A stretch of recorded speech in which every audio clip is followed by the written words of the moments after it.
Hey guys, I'm the Burke and I do things. And in today's video, I'm so excited because it is a collab with my friend on YouTube, Heather Austin. We are going to talk about 10 items that are on our wish list that we probably will never buy. You know, never say never. I was so excited when Heather reached out to me and asked me to collab. I've been watching Heather's channel for such a long time now, and she's just a very, very kind, sweet woman. And she works in the healthcare industry, so she's one of our healthcare heroes right now. And I definitely would recommend you checking out her channel if you really like beauty videos. She does really good get ready with me's. She has a great sense of humor. She always cracks me up in her videos. I remember one of the first times I saw Heather, I think it was probably even on Instagram before I found her on YouTube. I just thought she was such a beautiful person. She is very talented with makeup. She's much more of an eyeshadow expert than I am, for sure. So I'm very excited to be able to do this collab with her. Definitely, if you are not subscribed to her, go over to her channel and check her out. And if you are new from Heather's channel, hi, I am Rachel. I do a lot of beauty type things on this channel, along with other things that are extra random, nothing really specific. We just like to hang out, have fun over here. Not too serious, just a fun place to hang out and talk about things. So if you guys are interested in seeing what beauty products are on my wish list that I will probably never buy, then keep on watching. Let's go. It's funny because as soon as Heather suggested this idea, I knew right away the first item that popped into my head that was like something that I've always kind of lusted after, but I know I will never buy, is the La Mer foundation. I don't know why that is something that I've always like been so interested in, because costs $120, and like for the most part I wear drugstore foundations. Like I have a drugstore foundation on right now, but for some reason I feel like when people have that foundation, it is always their favorite foundation, no matter who they are, and something about it has always interested me. And I am not spending $120 on foundation for sure, but every time someone talks about how much they like it, I kind of think, but then I remember that is just not for me. Okay, the next product I want to talk about that I always kind of lust after is from Natasha Denona, and I do have a couple mini palettes. I really like them, and her big palettes are ones that look pretty, but I've never really felt the need to invest the $129 into them. However, the Biba palette is really pretty, and when Sephora had their VIB sale, I noticed a lot of the Natasha Denona palettes were already listed on sale, and I looked to see if Biba was one of them, and it wasn't. Had Biba been on sale plus the VIB discount, I might have bit the bullet and gotten it because it is so beautiful, but I just cannot pay $129 for a Natasha Denona palette when one, like, eyeshadow is just not my thing. Like, this doesn't happen too often around here. This is a very rare occasion. I usually am just like a crease shade and a shimmer shade kind of girl, and I can't do it, but it's that specific palette is one that I have always very much been interested in. Okay, the third palette. There's a lot of palettes on this list because I'm so boring when it comes to my eyeshadow typically, like I can't invest in these expensive ones. And it's from Pat McGrath. First of all, I've never tried or owned anything from Pat McGrath, but I think it's called the Mothership 7 palette. It's $125. And people rave about those shimmer shades. And I know there's other palettes that people rave about more, but for me and my typically neutral eyeshadow looks, this one like really looks like my cup of tea. But again, I don't think I'd ever get my money's worth out of this palette.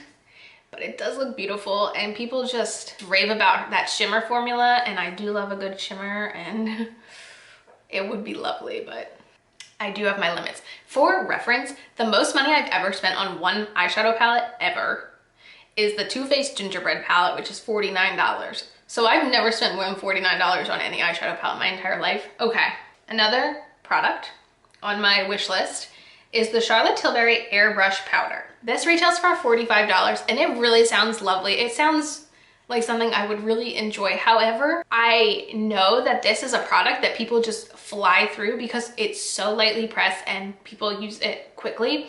And I just can't spend $45 on a face powder knowing that I'm just gonna fly through it. And like face powders for me are one of the products that are very easy for me to pan, and I can't do it. Especially when I've heard people like Andrea Matalano say Flower Beauty makes a good dupe, and I've heard Jessica Braun say No. 7 makes a really good dupe. It's just one of those products where it seems really nice, but I know how quickly I'd use it up, so I can't spend $45 on it. Okay, the next product is from Benefit, and it's their little palettes. These things retail for $60, and I think they really do look nice. I don't really like the boxed packaging that Benefit typically has, so the fact that they're in a palette is really intriguing.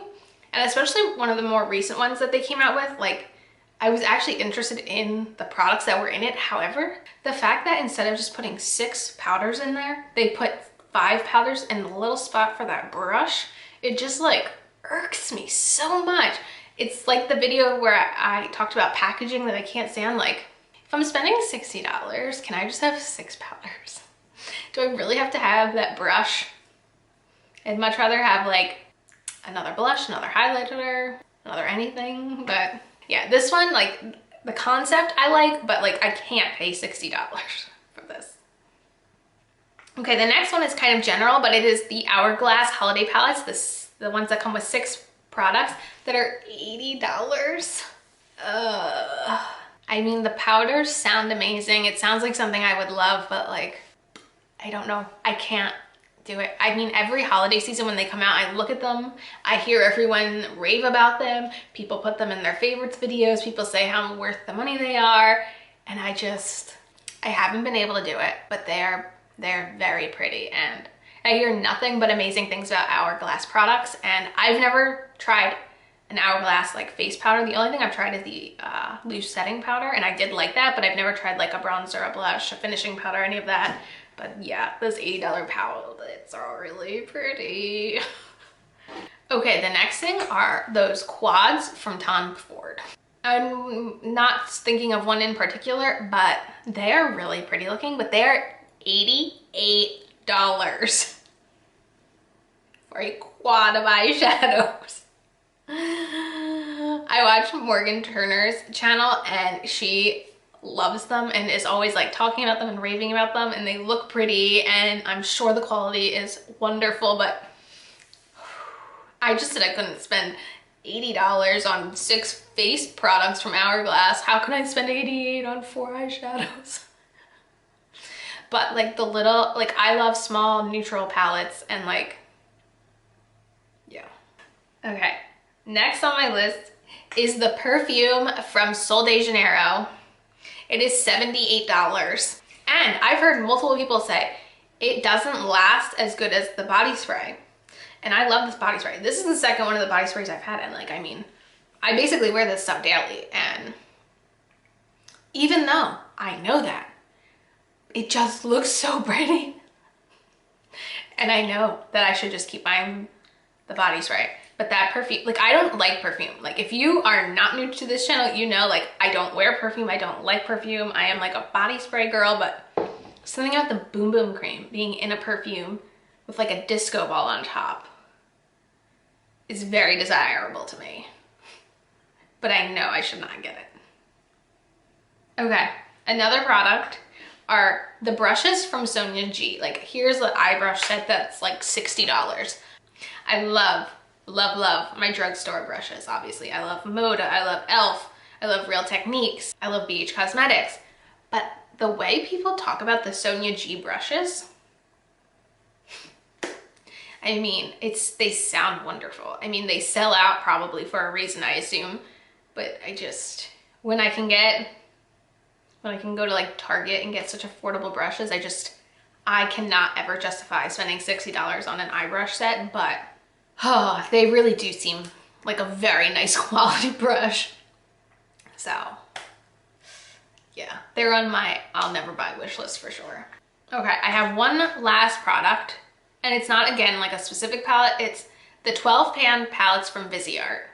They retail for $80, and you know, Viseart is one of those brands where the palettes always look really pretty, and I feel like there is a very diverse community of people either think they're really worth the money or people say they're not worth the money. And some of the color stories they do come out with are very pretty and very interesting to me, and something about the aesthetic of like how simple they are, it interests me. But again, I'm not an eyeshadow queen over here. I'm kind of like plain Jane over here, and can't do it. I can't spend $80 on a 12 pan palette from Viseart, but they're on my imaginary wish list too.